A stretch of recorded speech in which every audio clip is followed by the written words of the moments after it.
Hello, everyone. This is W, host of this podcast feature known as Surprise Cast. Today, we're heading over to Switzerland and California, named after the opening track from Brian Eno's album Ambient 4 On Land.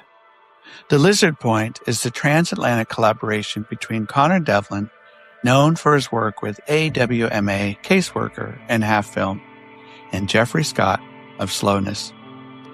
Together, they create elegant, immersive instrumentals that drift through a sleepy, nocturnal pastoral atmosphere, inviting us listeners into a world that feels cozy, intimate, and expansive.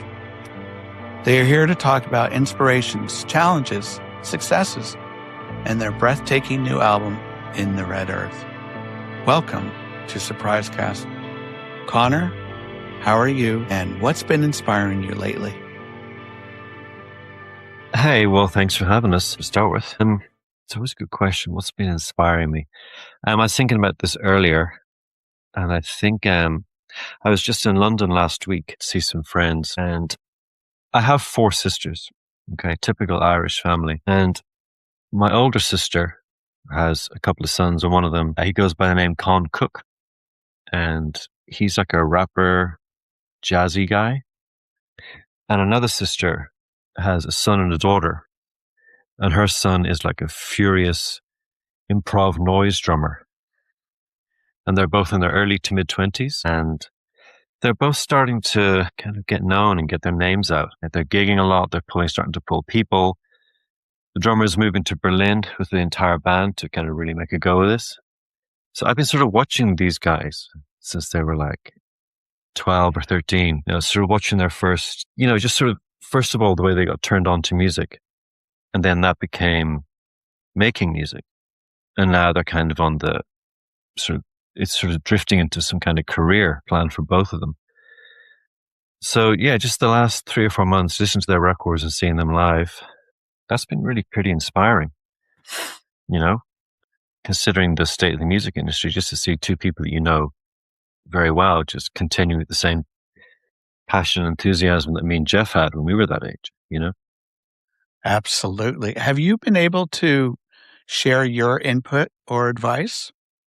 Yeah, I mean, they send me their stuff when it's in the demo form and their finished stuff. I mean, Tom Jr., the drummer, he sends me a lot of just live video clips. And yeah, I mean, I've made a lot of records. I've sort of been around for a while, so I do know just very simple fixes to things, I mean, in terms of how they record things, or if a track sounds too cluttered, or just little ideas I might have, just little melodic hooks, or maybe something is too sparse or too long or too short. But I must say their recordings are very, very good. They're very hi-fi. They're very well thought out. But yeah, I'm kind of like the old uncle who kind of has been through the ringer, Yeah. And it's just kind of, also my job is standing on the sidelines, sort of shouting encouragement.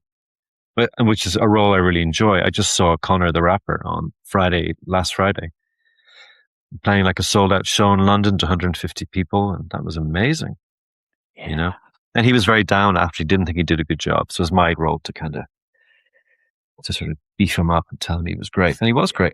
The crowd were amazing, and I brought a friend who'd never heard of him, just kind of came along for the night, and he loved it too. So yeah, it's all pretty inspiring seeing it.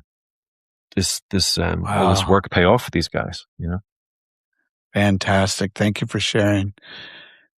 Jeffrey, my friend, my Bay Area friend, what's been inspiring you lately?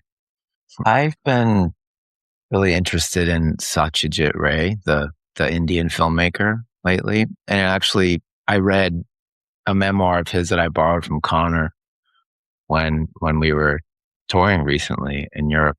Did you know that, Connor? I stole it off your shelf, but I did put it back. And I read about half of it, and it's about the way he got started and how he was a regular guy working for an ad agency and just read a book and thought that would make a great film and had no idea how to make films. And so he was essentially self-taught and made some friends who knew how to use a camera and joined or created a little film society in his town and just set out to make his first film in the Apu trilogy. And that, I've been a film lover of film, consider myself a cinephile, but I'm really not that familiar with his work. And it's interesting to get to this point and find someone who is just like any of us who wants to do something, like make it.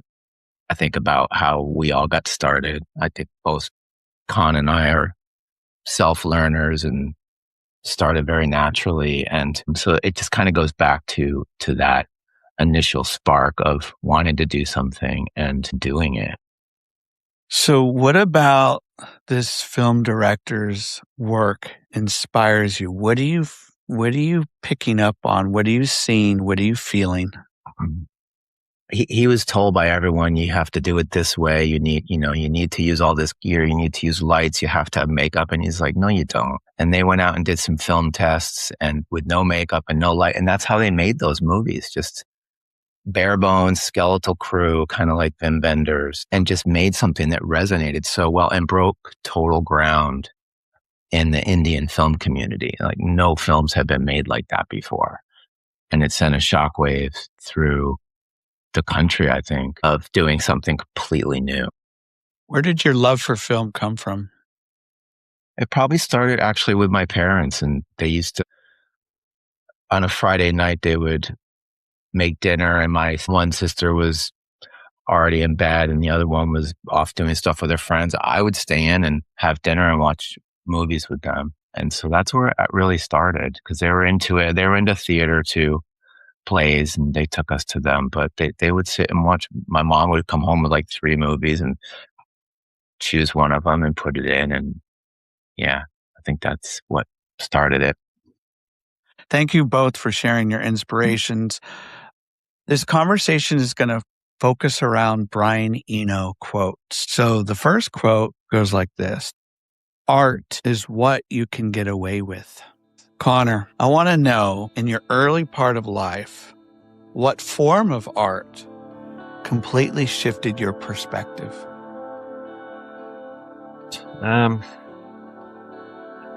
It was probably music. I mean, I didn't grow up in a particularly musical household, but we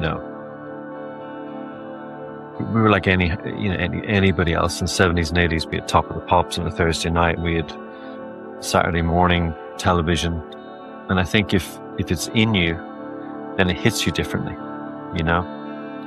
You pay closer attention to what these people are doing and how do they make that sound, and I think it moves you differently. It moves you towards instruments and maybe doing it yourself. Can you recall within that musical discovery some bands that completely opened your ears? Well, me and Jeff were both from like a metal background, So I think when I was probably 11 or 12, AC/DC hit pretty hard, And considering what the Lizard Point sound like, I mean, it's the other end of the spectrum, but that's the stuff that really got me. Anything with that kind of riff, that kind of Gibson and a Marshall stack sound. And then that kind of pulled me into Iron Maiden and Metallica and Exodus and all the rest of it, And I was pretty much a metalhead until I was kind of in my mid-teens when I started branching out into like Smiths, Echo and the Bunnymen, REM, that kind of stuff, And I think even today, apart from ambient music and stuff like Eno and whatever, my true love is metal, as Jeff will attest because he's seen my record collection, and it's full of really horrible, gnarly black metal, and so obviously that stuff's still working on me. So what is it about metal taps into your soul? This is just the magic of the riff, the excitement of it. I guess early Maiden with the geeky lyrics too, all the literary references and the poetry, and it's weird if you think it rhymed with the Ancient Mariner, and you have like 14-year-olds going to the library to sort of look up the poem and stuff like that. It's kind of weird. Or Alexander the Great, driving kids to history books. But I think it's just the magic of the riff. There's just something about it. I can't. And still today, I mean, if I hear a good riff, it's just something that gets me more than any other type of music. I'm not really a big fan of indie rock, particularly. It doesn't really move me as much as a hard riff. Well, I certainly recall my Maiden days back in the early 80s. My brother actually turned me on to them. At first, I was scared because of their album covers.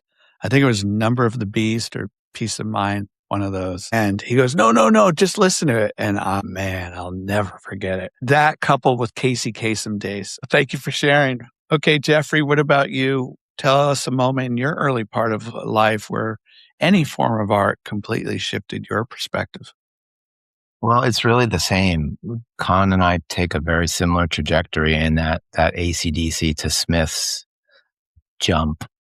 But it was, when you're 10 and you hear those guitars from Back in Black, that was just mind blowing. And from that, I was drawing guitars. I was going through the Sears catalog, obsessed with like buying a guitar. I never did. I started with the drums, but I didn't for another 12 years. But I think something of maybe what drew me to the metal was the kind of horror aspect, I guess, maybe. It horrified my, and we had to, we're both church.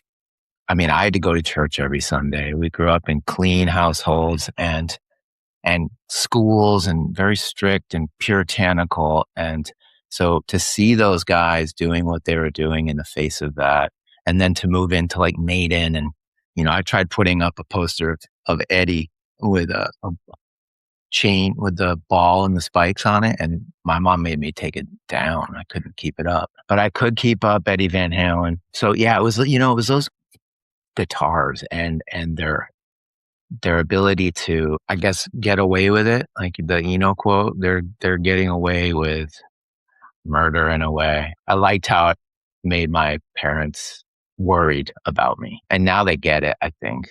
Well, once I started listening to Rush and stuff, they were like, oh, okay, that's fine. Oh, that's a good story. Connor, you're raising your hand? Yeah, just on the church thing, it's funny because, I had the Maiden records and my parents were aware of them. And like Jeff, they were a bit like, ooh, what's this, But the Number of the Beast, I had that album cover, on my wall. And one day at church, I wasn't there, my mother was. She came home very excited. And she said, the priest held up that album that you like. And he'd sort of said, this is a satanic band called Iron Maiden. And she held up the cover, or he held up the cover. And he said, don't be worried. It's not bad music. It's fun, and the kids are just having fun. So don't be worrying about your children if they're listening to this. But obviously, my mother was very excited, sitting in the congregation, thinking, "Oh my God, I know that record."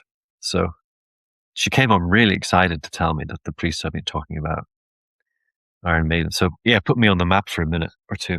That is hilarious. But yeah, I still have issues with the posters too. Like I put a Metallica poster on the outside of my door, facing into the landing, and my sisters complained to the extent that I had to take it down. So there you go. But that's kind of the thing too. It's kind of cool that people get pissed off, and you're like, yeah, I don't care. Absolutely. Man. Yeah. I don't care. Spirit of rock and roll. Good stuff. Okay, Jeffrey, this one's for you. So I want you to kind of look back in the rearview mirror a little bit, and I want you to tell the listeners and me, when did music stop being just a hobby and it began to shape and mold who you are today? I think it shifted when I moved out here from Albany, New York in 94. And I had to move far away to take it seriously, I think. Because I was, being so close to home, having graduated from college and doing the regular trajectory of getting a job and driving a car and doing all those things that they wanted to see me do. The next thing would have been a house and children and all that. Not that there's anything wrong with that. I thought maybe I would do those things, but in order to get weird and not fill up my schedule with things I didn't want to do, I had to move 3,000 miles away. And I brought my guitar with me, which I was just learning how to play. And I always made mixtapes in college and stuff. And then I stopped making mixtapes and started double tracking. And that's how I started learning how to record and write.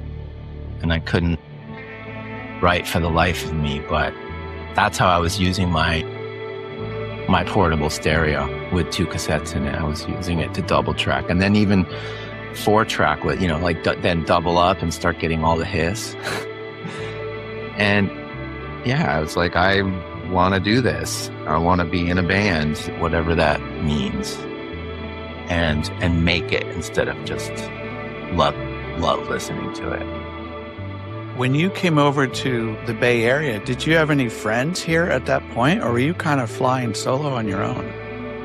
I had a couple of contacts. There were really only 2 people, and then I met a third through a friend of a friend in college, and he became a good buddy and a music friend, and I learned a lot from him. But yeah, I really came out with only knowing 2, 3 people. So you get to the Bay Area, then what happens? I had to justify it by getting a job, which was a horrible job, and I only lasted 6 weeks. But I had to get that job to justify moving out, and then I quit that, and that's when I lost weight, grew my hair, started waiting tables, went back to school, and started taking classes at San Francisco State, literature, playing guitar, hanging out in the park all day, smoking pot, reading a lot more, spending mornings watching movies. And you knew that's what you wanted to do. This is how you wanted to manage your day. Yep. Because that other lifestyle that you had alluded to earlier just was not going to be for you. Mm-mm. Yep. I'm still halfway in that world, trying to keep a roof over my head and stuff. And all of those things are still, then you get some non-negotiables. Like I won't travel on the highway to work yeah. So I'm still trying to do the same thing I was doing then, but I struggle more with it, having to make a living. Yeah. But still making great efforts to force myself onto the couch and stay there. Like Connor's really good at that. We're going to lob the ball over to Connor. So Connor, tell us, when did music or art just stop being just a hobby for you in it? Life? It's a very similar story to Jeff. From 90 to 94, I was living in the UK with my then girlfriend, who was also the bass player in Half Film.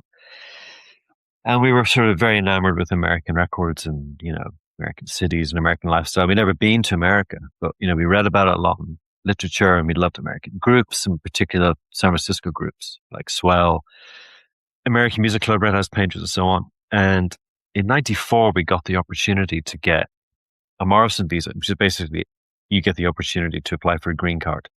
And we knew we wanted to be in a band, but we'd never written a song. We'd never been in a recording studio, but we thought, like Jeff, it can't happen here for some reason. We have to go somewhere else. So we didn't know anybody in the Bay Area, but we thought San Francisco would be a really cool city because we were totally naive. I mean, we had no idea what we were doing. We just got on a plane with like guitar reach and a suitcase and lived in a hotel for a week, almost ran out of money, which would have meant returning to the UK. And we got a very lucky break with an apartment. And we took this room in an apartment and we thought, well, what do we do now? So we just got the first jobs that we could get, and we put an ad in the SF Weekly looking for a drummer. And we had a drummer. I think we arrived in January and we had a drummer by March. So we were moving quick, and we had no idea what to do with this drummer. He was like, well, show us your songs. We didn't have any songs, And I had never played guitar in front of anybody, Emer was as shy as I was. So what did we do? So we sort of forced ourselves to somehow write songs. And then our first show was before the end of the year, And I think it was pretty much the minute we got off the plane, that's when it became serious. It was like, oh shit, we've come all the way here. We need to do this. And we can't just not do it. So we have to do it.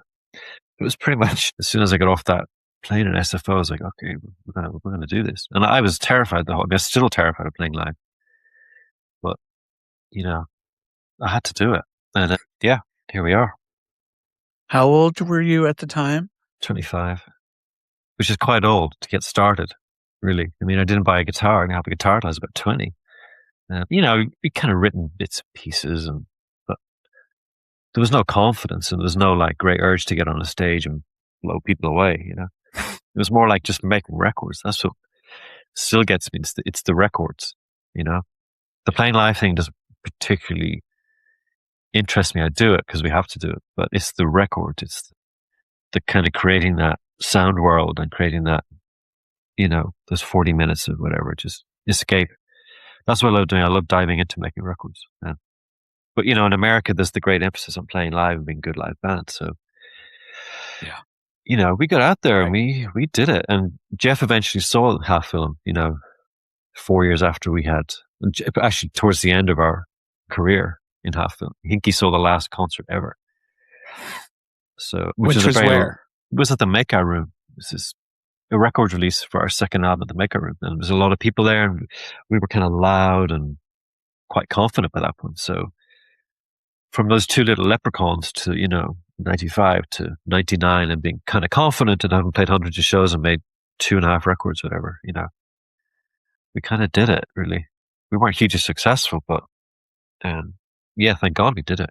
I can't imagine the life we would have had if we'd remained in the UK, Absolutely. So, Jeffrey, tell us about that moment where your friendship kind of forged and developed onward. Well, it's interesting because I didn't meet him for another few years after that show. I learned about that show from the SF Weekly. Con was interviewed in that, and I read that interview, was intrigued by it, thought about what they were doing versus what I was doing at the time with my band that I was living with in the Sunset District. And aesthetically and personally, interpersonally, it wasn't working. And then I went to see Half Film, and I went, oh, that's working. I didn't know it was one of your last shows, Con, but I was like, that's the kind of effect that I would like to be having. That's the kind of band I would like to be in.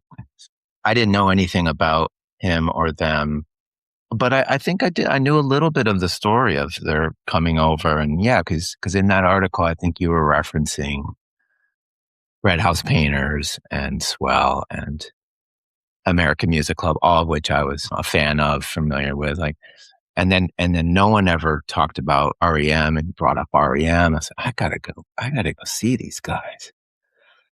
So, and knowing that they had kind of done that themselves, I guess that goes back to like the Satyajit Ray thing, just breaking through that way. And in those 4 years, growing so much. So, and then to the friendship part of your question, the band disappeared. I didn't know what happened to them. We didn't have social media at the time. So I was like, where are those guys? What happened to them? And then I found Half Film CDs at Amoeba, and I was like, I got the Road to the Crater. And then a few years later, 2003, I think, I saw the two of them, Emer and Connor, on the cover of the SF Weekly in the SF Weekly box. I was like, oh, there they are. They were on the cover again. And it was about the story was about the new band they had formed and that they had broken up personally as a couple. And then there was yet another interview and another show. I was like, okay, this time I'm going to go and I'm going to see them and I'll meet him. I'll introduce myself. Before we get into this album, In the Red Earth, Connor, just give us a little bit more perspective, insight into your friendship with Jeffrey. What has he provided? What has he given to you? What gifts? Oh, God. Good sounding board. Yeah, good pushback. When I have a tendency to sometimes just go, right, you know what? I'm sick of this song. And Jeff will just go, he'll take a few seconds, say, you know what, just be calm and it's going to be fine. What if we try from this point of view? And kind of makes me aware that I'm being over the top and ridiculous. So that kind of, I think that's what you need in a band. You need someone who can tell you to calm down without offending you, without you getting offended. You know what I mean? Yeah. Yeah, I mean, it was great. He introduced himself at a show at, was it the Parkside or was it the Parkside? Yeah, it was, wasn't it? God, that was a really early show. Yeah, and then I think I saw him a couple more times, and then we just sort of, we must have gone out for a drink or something, or just gone record shopping, and then Monty, who was playing guitar with us, he stopped touring with us and Jeff stepped in. Jeff really helped as well because like his background in music, like the REM thing, and he's a big fan of Low, and because a lot of the caseworker stuff is very heavy, very difficult to play arpeggio stuff. Jeff was all over that because he was a fan of Peter Buck and he'd been playing along with that stuff. So he kind of knew, and I would explain things. He kind of understood what I was going for, and so personally, musically, yeah. I mean, in the studio is right now is where we're both working at our best, I think. Jeffrey, do you want to share anything else there? Other than that, I still can't play those arpeggios well, and I still have to learn his parts. And I don't have a very strong right hand. I'm a right-handed player, and I'm left-handed, so I made the mistake of starting right-handed, and so I don't have great picking skills. I mean, if you're asking me the same question that you asked him, Connor, about me, I have always been able to level up my own playing, my own writing to something better, because going back to thinking about when you're starting and you're actually doing it. I was doing it for a long time, but by the time I had met and gotten to know and played with the caseworker for a short time, then I thought, now I can have a real band. Now I could create something similar like Slowness. And I brought ideas and I showed Con those ideas. And I remember the first thing he said was, yeah, you're going to need a proper recording. I thought that it was ready, it was DIY. And he was like, no, you need a proper, okay. So I could do this better, as opposed to resting on what I thought was good. So he's helped me kind of pay attention to quality and not phoning it in. Maybe the part could be better, or maybe we could take the part out. Maybe it doesn't belong there. So just making decisions along the way that are more thoughtful. And like Connor had said about you, it sounds like when he does provide constructive feedback, it's done in a manner that doesn't seem to put you down, but to support and help your craft. Oh yeah, absolutely. I think that's the thing, is you want to be working with someone and people who have a sense of style and grace in the way they deliver feedback. And he's always been. That's a great story, how you two met and how this relationship has evolved over the years. Connor, what else do you want to share? So yeah, it always makes me laugh, the arpeggios thing. It's like, there's so many arpeggios in these songs because it's the only thing I can do. I can't actually play chords properly. Now, I still can't finger a C chord properly. So because I taught myself, I got into this sort of corner playing arpeggios all the time, and I just love the sound of it. So, I mean, I can't jam with people. I can't get up on stage and, it's in G or whatever. I can't do that. So these sort of rinky-tink arpeggios are very, very much all I can do. So when poor Jeff has to learn them, it's really a unique style that I have and very difficult to learn. Not because it's hard music, but just because it's so weird and personal, But yeah, I'm really quite an awful guitar player, So, but I do my best. I'm good at what I do, but overall, I'm not going to be, winning any prizes. You're good at what you do, and I think that's good enough, right? Because you have molded out an identity for what works for you, and I would agree with that. And I think, yeah. Let me read another quote to you, both of you. Again, this comes from Brian Eno, legendary musician, and he says this: the enemy of art is the absence of limitations. So keep that in mind. We're going to talk about this new album, In the Red Earth. And Jeffrey, I would like for you to kick off this part of the conversation. In your opinion, what is at the emotional core? What is going on underneath all these layers of sound? What are some thematic concerns? Anything you want to share on that front?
Yeah, I guess going to Khan's point about he puts it as it's the only thing I'm good at, but really it's a strength and limitation. That's and there's just endless possibilities within that. So, and then also when we were making In the Red Earth, we were locked away in the woods for a week with Monty, and we recorded more tracks and layers than ever before. And we went kind of crazy. And when we were mixing, we were having all kinds of trouble with some of the songs. We weren't happy with them. We weren't really sure what to do. Both of us for different reasons, and sometimes they overlapped. But what we started doing in the 7th hour of mixing, as we had thought about ditching the album or making it an EP, we started to take away. We started to eliminate. What would this sound like without all these things we put on it? And we'd strip it down to the core, and all of a sudden they were working again. And that kind of went back to the way we originally started working, which was just piano and guitar. Our first album is just piano and guitar. And yeah, we would run, certain things out and back in through effects and to affect everything, which is a part of our whole aesthetic. But it was really simple that way. So we kind of found our way back to that without even consciously thinking about that way we worked originally. So going back again to the limitations, we have to keep in mind how expansive we want to get, and at the same time make something a little different every time. But if you don't, sorry to interrupt, but I do want to ask you this question with regards to the creation of this album and the simplifying, if you will, trimming the fat.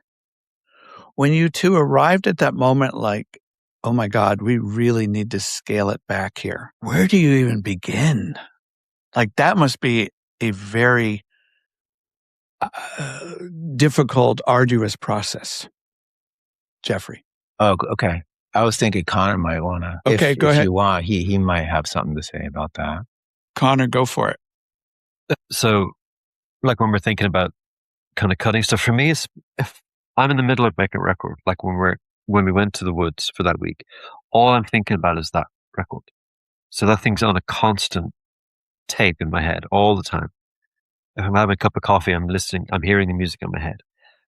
And an idea will just occur to me. Oh, you know what we should do? That piercing guitar in the middle, we should move that to the front. I'm always thinking about these things, and I just make a mental note of them. I think sometimes you might be thinking of a problem with a mix before you go to sleep and you wake up with the solution. And I think that happens quite a lot. Like if you're struggling to learn a guitar part and you go to sleep and you wake up and you can play it really well. I think it's just something like that happens to me. I'll wake up and go, oh, I know what we should do with that song. We should put an E chord and tremolo at the start. And that's how I seem to work things out. And then we get into the studio and I will present these ideas, and then we will very diligently and patiently work through each possible permutation. I remember there was a song in the previous record where we couldn't. I think another thing we do is when you do put the mix up and you're having a problem, you go, what's good? What do we really need to keep in this? So there was a track in the previous record, and the only good thing was like this super compressed guitar with the last about 15 seconds. We couldn't find anything else good in the song. So we thought, well, that's good. So we picked that, and then we brought in each track, and we sort of built the track up around these 15 seconds. But I remember just being on the beach and thinking that we need to strip it down to that bit and then build it back up, because we can't find the center of the song. So it's just random thoughts for me. Because I'm always thinking about it, I'm always totally focused when we're making a record. And it sounds irritating to have like 12 hours of music all day, every day, but that's how it is. I enjoy it. I like it, but that's how I work out how to finish a mix and strip things back. Instinct, and also just the experience of making tons of records, Sure. And for you, what do you feel like in the Red Earth is really trying to capture? What emotional motif, emotional feeling? I think sometimes for me, this record is very much song to song. I have different films in my head and pictures in my head, depending on the song. Like that Hawk's Head song, the one with the woman speaking at the front or over the intro. That's a woman called Vashti Bunyan, who's like she was a very famous folk singer in the late 60s, early 70s. And I read her autobiography, and she wrote her first album while traveling to Cumbria from London in a horse and cart. And she sort of wrote about the nature she saw on the way and how her children reacted to it. And I was sort of intrigued by this journey, And when I was listening to the song, I kept thinking of that book and the journey, and that's why why we titled it that, and why we sort of sampled her and put it in the front and whatever. But like other songs, there was a friend of mine who called Sabine, who used to go for a walk with her dog every morning in along by a small canal in Germany. And when we came up with the original music, something about it sounded like that experience. So that's when we brought in sort of the sound of the trickling water, and why we titled it Sabine and Gonzo at whatever the forest was called. So I always do these very specific images that I want the songs to be titled after. And when I'm working on the song in the studio with these guys, if I have the original idea, then I'm going to keep pushing it towards that image. But every song for me has an imagery attached to it. Here's another quote for you too, by Brian Eno. He says, ambient music must be as ignorable as it is interesting. Thoughts on that, Jeffrey? It's always nice when something is playing in a space, in a room, it grabs your attention. And I think the things that grab my attention the most are very simple, drony, slow, heavy things. What's that? And yeah, I can also sit and read to it. So I think maybe that's what he means there. And when you listen to your own music or this album, in terms of finding interesting bits, for me, this is again just what my ears tell me. For me, those interesting bits a la Eno, they come at a time when you least expect it.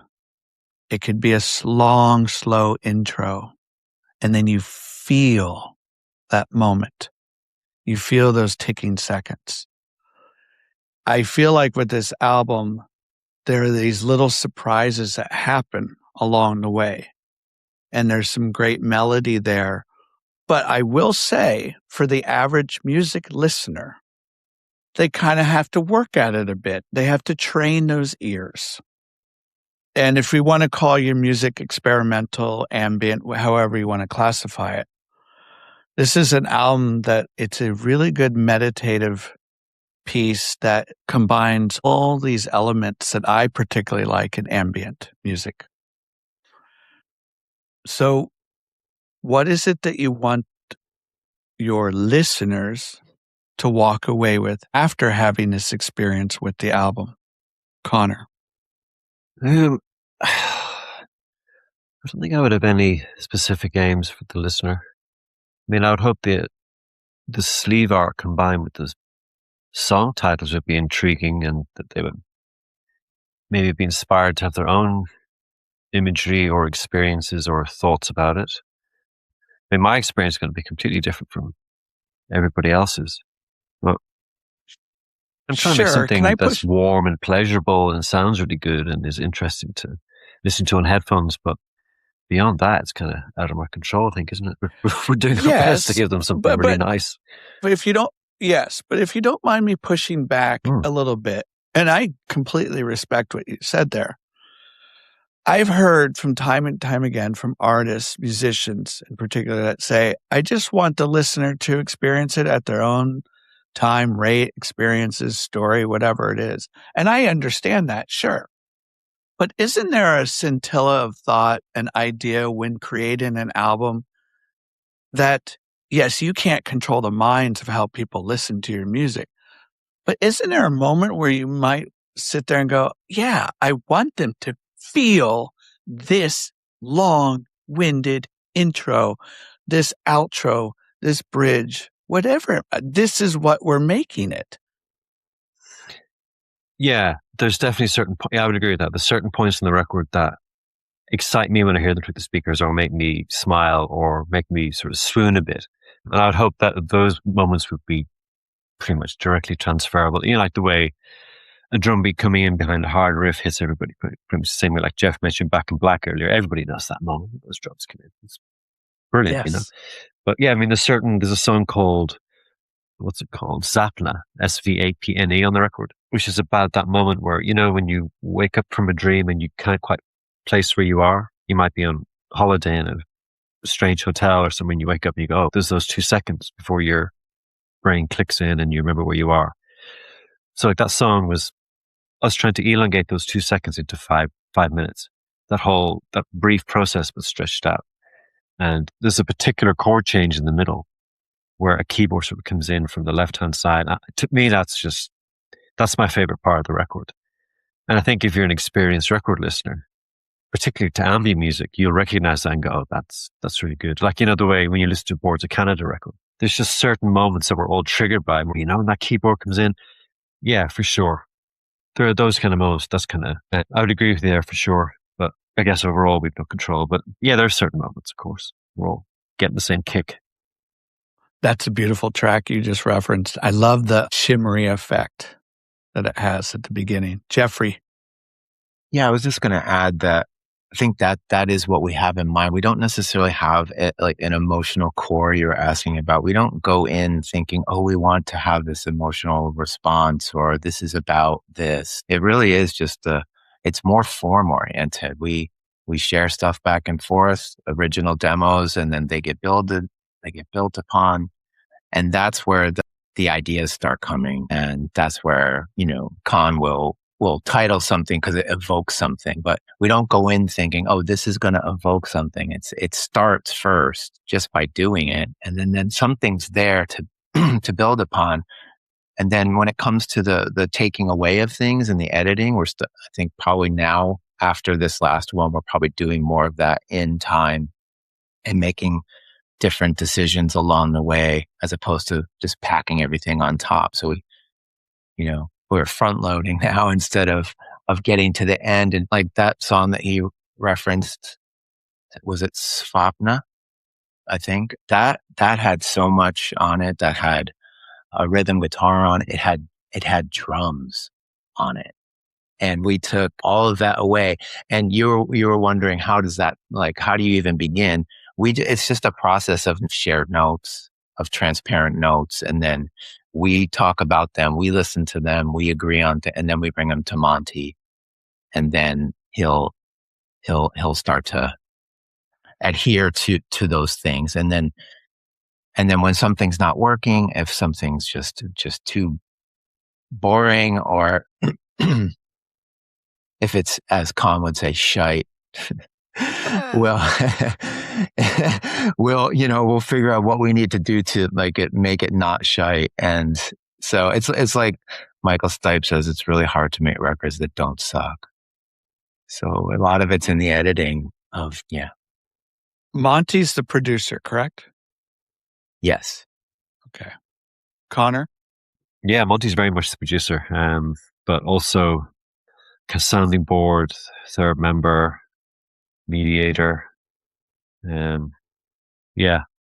Really central part of my career in making music. I mean, I haven't made records with anybody else since 2002. You know what I mean?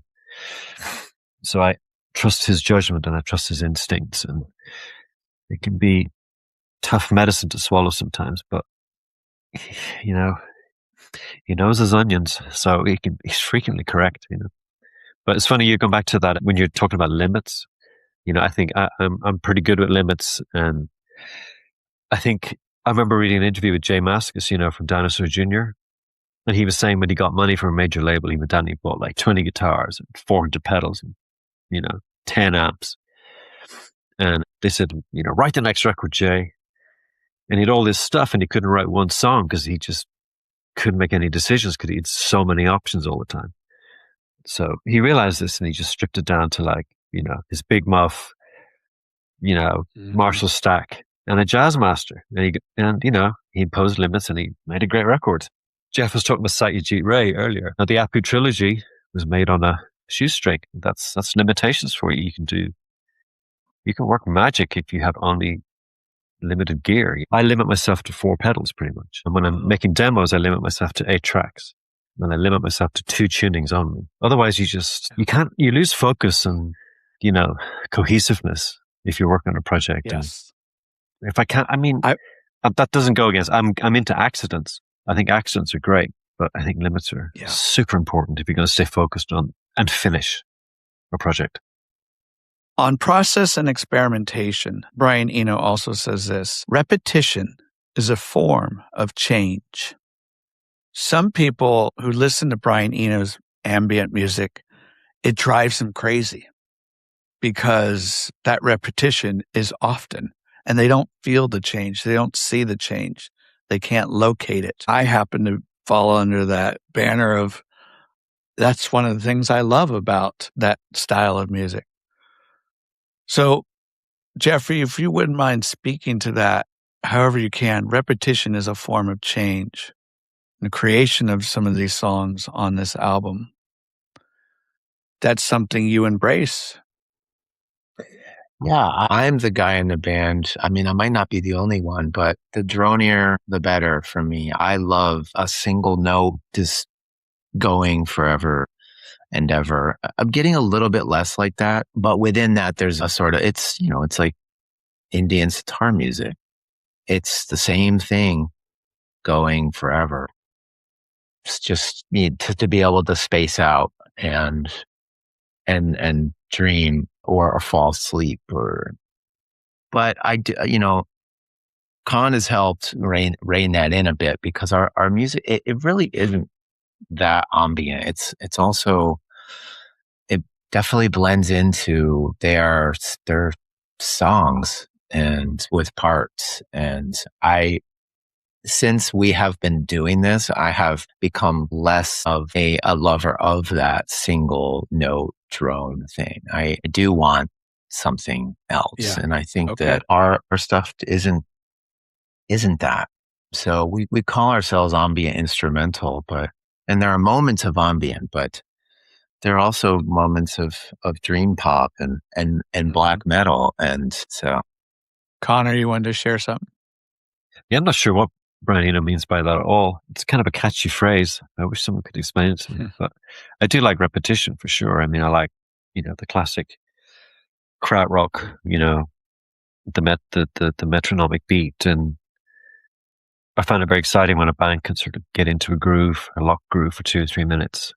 That's always exciting. For me, repetition is, again, I love playing repetitive stuff because it feels good and it's exciting and it's funny when you're just sort of getting into a loop.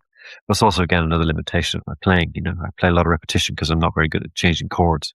So when you're stuck on one chord, you're like, oh, well, I think I'll just stay here because every other chord change seems kind of daunting. But stuff. I love all his drony, repetitious stuff. Like Reflection is a great record. Lux is a great record. I was listening to that the other day, actually, and that changes very slowly, just little tiny modulations over each 20-minute side. There's something about his music. I used to be an elementary school teacher, and I used to put on Eno all the time because I knew it was very safe, and I would use it during the day to help my students find calm, maybe after recess when I know there's been some fights on the playground, maybe before a test when they were doing some art project. Ambient, rock, drone music, all that found a way into their hearts, even though they were little 4th and 5th graders. It allowed them to kind of see deeper within themselves, to process and just sit and listen to music. And we can go on a whole nother tangent there. Okay. So in the Red Earth, one thing that struck me that you alluded to earlier, Connor, I believe you had said so, the artwork. So who wants to talk to us about this wonderful artwork? Well, the artwork for this record and the previous one, Giska, were both painted by a friend of mine, called Sabine Tress, who's an artist up in Cologne.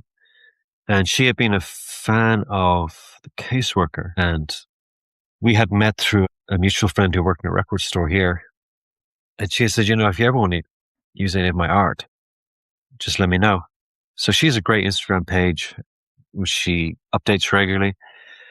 And I think she did the last Caseworker album as well. But I was scrolling through her feed one day and the sleeve art for Giska came up. And it was like just a split second. I said, that's it. That's the cover. Nice. So I immediately texted her and said, can we have this? And, she's like, yeah, of course. And then 2 years later, I was going through her feed again and again, split second. Because I kind of knew what the album title was sort of heading towards. And that really helped. When I saw that cover, I thought, there it is.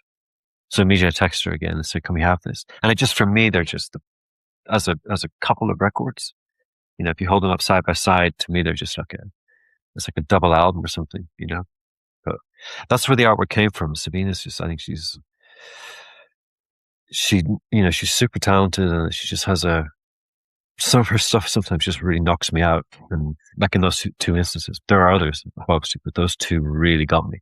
And you can't explain it. It's just full gut reaction. You go, that's the one. And then I showed it to Jeff and once you're like, yeah, cool. Beautiful. Jeffrey, is there anything else you want to say about this album that we haven't, or that you haven't shared? I'm still learning the song titles, which Connor does a great job of bringing these titles. And even the title of the album, I didn't know where it came from or what it meant. I just thought it was cool. But we did our last show in our little mini European tour last month, and Connor explained the album title to the audience at a bookstore where we were playing in Lausanne. And I was like, that's where it came from. So, Connor, we want to know, where did it come from? Have anything to do with Mars? The album title was, it came from a book by Richard Flanagan, the Australian writer, and the book is called, one of those titles you can easily mix up, like The Deep Road to the Narrow North or something, but it's about British prisoners of war in Burma, and they're sort of building this train line through the forest, and they're just completely, they're starving. It's monsoon season. They're dying of dysentery and everything. And but there's just a moment where he's describing these guys are in a ditch, and the ditch is slowly filling with mud, and he sort of says, "Look, see them there, drowning in the red earth," or something like that. And again, for me, it's always just this weird gut instinct. I'm like, there it is. There's the title. And I just wrote down really quick and shared it with these two. And they were like, yeah, that's cool. Great. Yeah.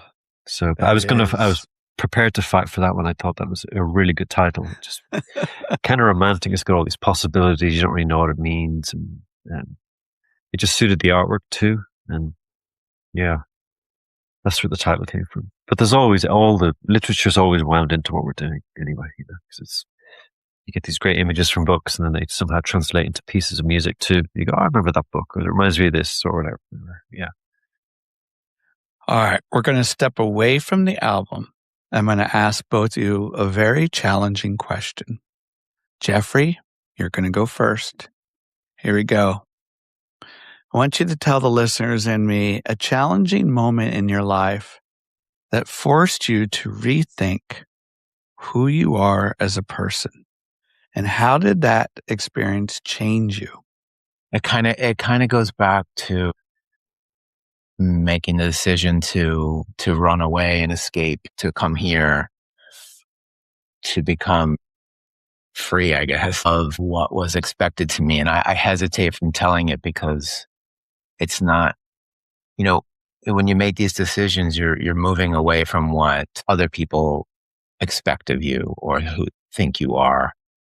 And there's no shade in that. And so I hesitate because it's not like I didn't want to become who my parents thought I would become or what my friends in high school and college thought who I was. So I think it kind of goes back to that decision to leave Albany, New York when I was a metalhead and I was caught up in high school with stoners and deadbeats and, me definitely being among them and still I'm not a stoner anymore, but I'm definitely a kind of a deadbeat punk in a lot of ways in the way I think about the world and have to hide from, when I'm out there working and doing adult things. But I remember one morning I was working at an insurance job after college. I was doing everything I was supposed to do. I moved away from the stoners and the punks. I became like a straight edge and there was value in that because a lot of my friends were going down a path I didn't want to go down. And I wanted to not go there. I wanted to be smart and I wanted to read books and I wanted to do well in school for my own enrichment and learning. But I was being encouraged to not doing any of those things. So I switched my identity over to a straight edge kind of jock for a while at the end of high school and at the beginning of college. And so then I went on that path and was doing everything that was sort of expected of me by society and my parents and teachers and all that. And then I found myself down a path there that was also not where I wanted to be. And I was working an insurance job in Albany, New York. I had a car, I had an apartment, and I was shoveling the car out of like 6 feet of snow one morning with my tie on, going to this job. And I was like, that moment, I'm leaving this. I'm going to San Francisco and I'm not going to do any of this anymore. So I think that was it. Thank you for sharing and being slightly vulnerable. I appreciate that. And I think you and I, and possibly other listeners to this podcast feature, can empathize and certainly understand those feelings of trying to break free from these walls that people have put up, or maybe we have put up, society. And when we break free, it feels fucking great. And for me, I'll speak for myself, sometimes with that freedom, I still question, wait, am I taking advantage of this freedom? There's a tug of war sometimes within. And overall, I can say that I'm very happy with the life that I have led and chose, with obvious some major regrets. But that's one thing I've always admired about you in talking. I feel, I see, I hear what's going on in your voice, and I appreciate it. Connor, What about for you? Would you like to share a challenging moment in life that really compelled you to think differently about who you are as a person? It's pretty easy for me. Just it's the same old thing. It's moving to America. I think a big switch. I mean, what Jeff was talking about there, sort of getting away from family and all that kind of stuff. I had done that when I was 20, when I moved from Ireland to the UK. So I kind of got over all that by the time I moved to America. You know, in England, I was paying rent, I had day jobs and all that kind of stuff. But it's still Europe. I mean, British culture is very similar to Irish culture. You know, it's the socialist government. There's a sense that, you know, your life's not in any great danger day to day. You know, the NHS is there, the dole is there if you need it. But moving to America it's like going from a bicycle to a high-speed racing car. It's extremely different. It's very, very dangerous in America. There's no safety net. And even though I was very good at being self-sufficient and looking after myself, and, you know, I had no issue working and getting out of bed and all that stuff, America feels it's going to eat you alive. No one is there to help. You know, until you sort of start becoming assimilated into American culture. I mean, Americans are amazing. They're super friendly and supportive once you get going. But when you get off a flight and you've never been in America before, and you're looking around and there's, you know, the streets are full of crazy people, and you get the sense that if you fainted or fell over from a heart attack, people would step over you. It's that kind of super cold society. It's very, very intimidating to a new arrival. And yeah, within a week, I had my shit together already, but I had to really focus. You know, I had to really take this seriously. There's no time for slacking or, oh, things are going to be all right, because you have to look after that. You know, there's no one there to help. There's no government going to help you. And yeah, I would say within the year, I was a completely different person, you know. I was also more confident at the end of it, because I sort of had proven to myself that I could take this thing on and make it work to my benefit and sort of assimilate and get a job and form a band. But it was that initial week in, January 1995. I'll never forget it. It's completely terrifying. But that was, a massive change for me as a person. Your story reminds me of a great movie by the great Irish director, Jim Sheridan. And it's called In America. Beautiful little indie film that came out 20 years ago or so. And I'll never forget some of those scenes where they arrive in New York as a family. And they're seeing this visceral, violent landscape within the city life. And the father's thinking, God, how are we going to get through this? Have you seen it?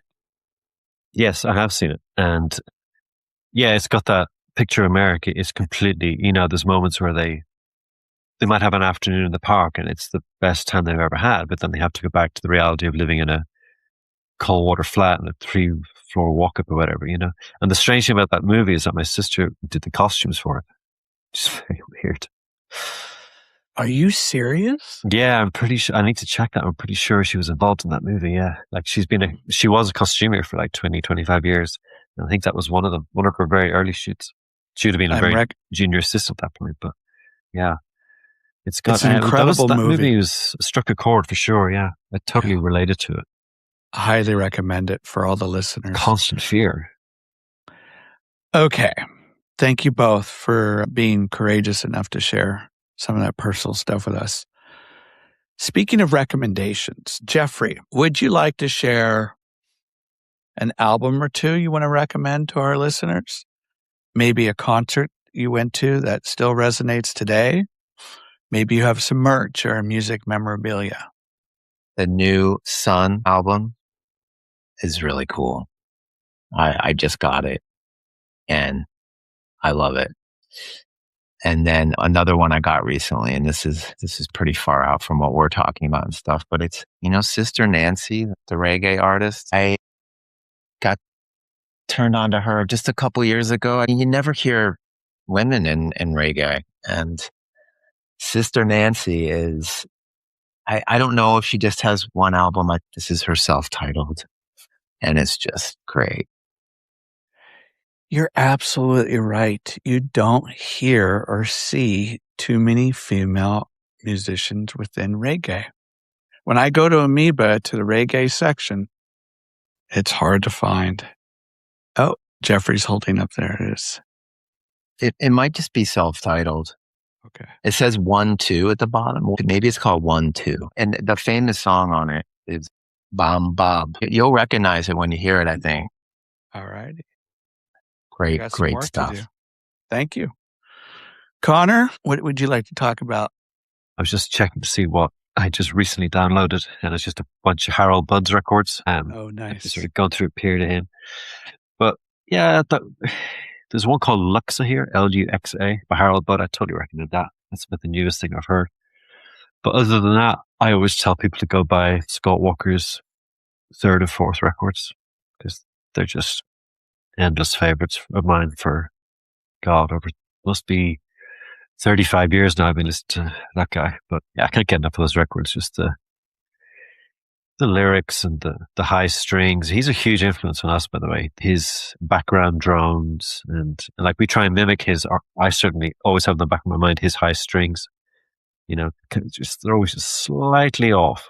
Yeah. You know, yeah, they're slightly flat or slightly sharp, and I love that, the tension that he brings to those strings. But yeah, I always recommend those. You can't go wrong with them. There you go. That's what I've got for you.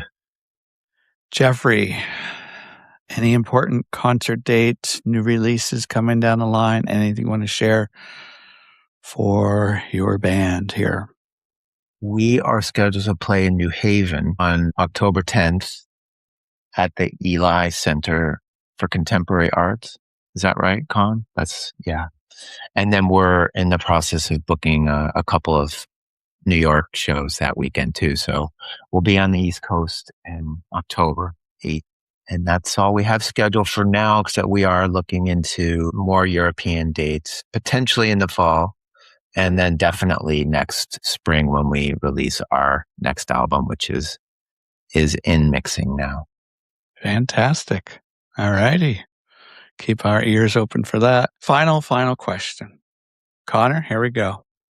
What has been one of the most rewarding aspects of your journey so far, either personally or as a musician? Rewarding. Interesting. Rewarding is, I think, just managing to keep going. That's kind of the reward, to somehow find the energy and to find the tunes to still make records. You know, you had, like a lot of people our age, they stopped making records. I know so many talented musicians who were in bands or who wrote good songs and just went out, whatever. You know, not because they lost interest, but it's just so hard to carve out time if you're busy working day jobs. And just as you get older, you know, just it's a stamina and an energy question too. And you know, maybe you just rather hang out with your kids or make dinner than go to the rehearsal spot or pick up the guitar. You know, so I think there's the fact that I do it and I'm able to look at these records and go, oh shit, we really did that.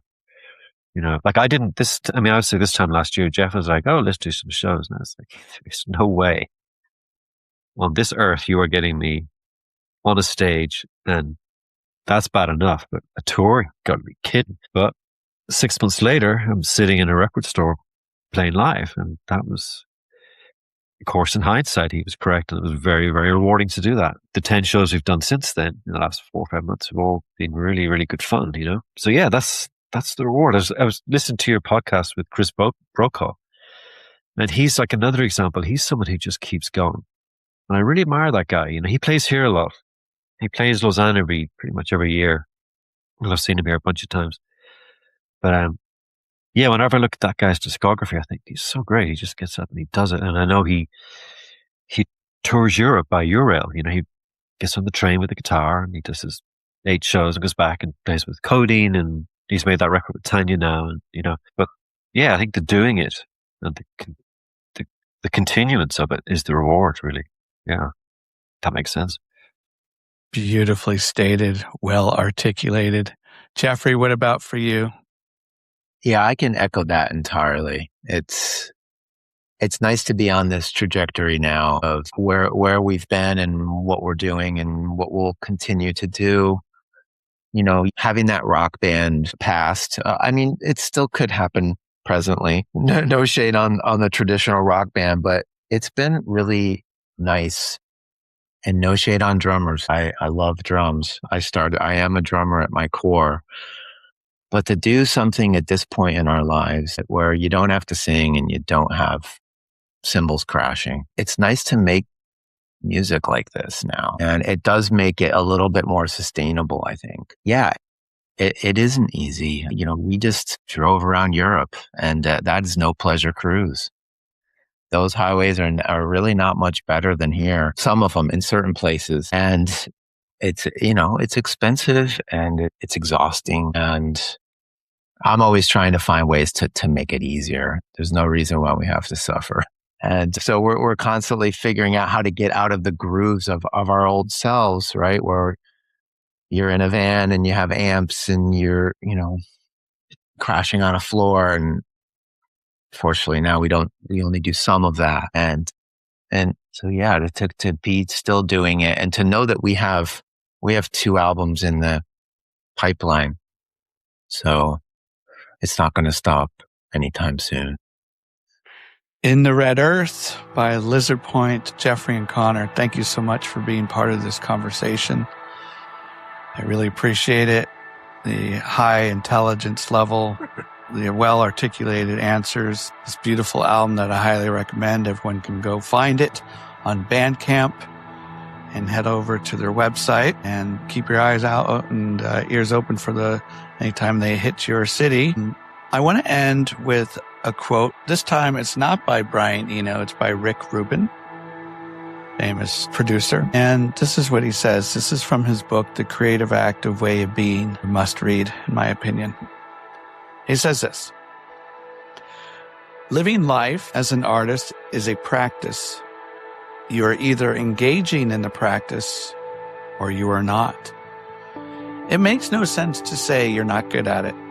It's like saying, I'm not good at being a monk. You're either living as a monk or you're not. We tend to think of the artist's work as the output. The real work of the artist is a way of being in the world. My name is W, host of this podcast feature known as Surprise Cast. Thank you so much for tuning in. And remember this, everyone. Great music is all around us. All you have to do is keep your ears open. Ciao.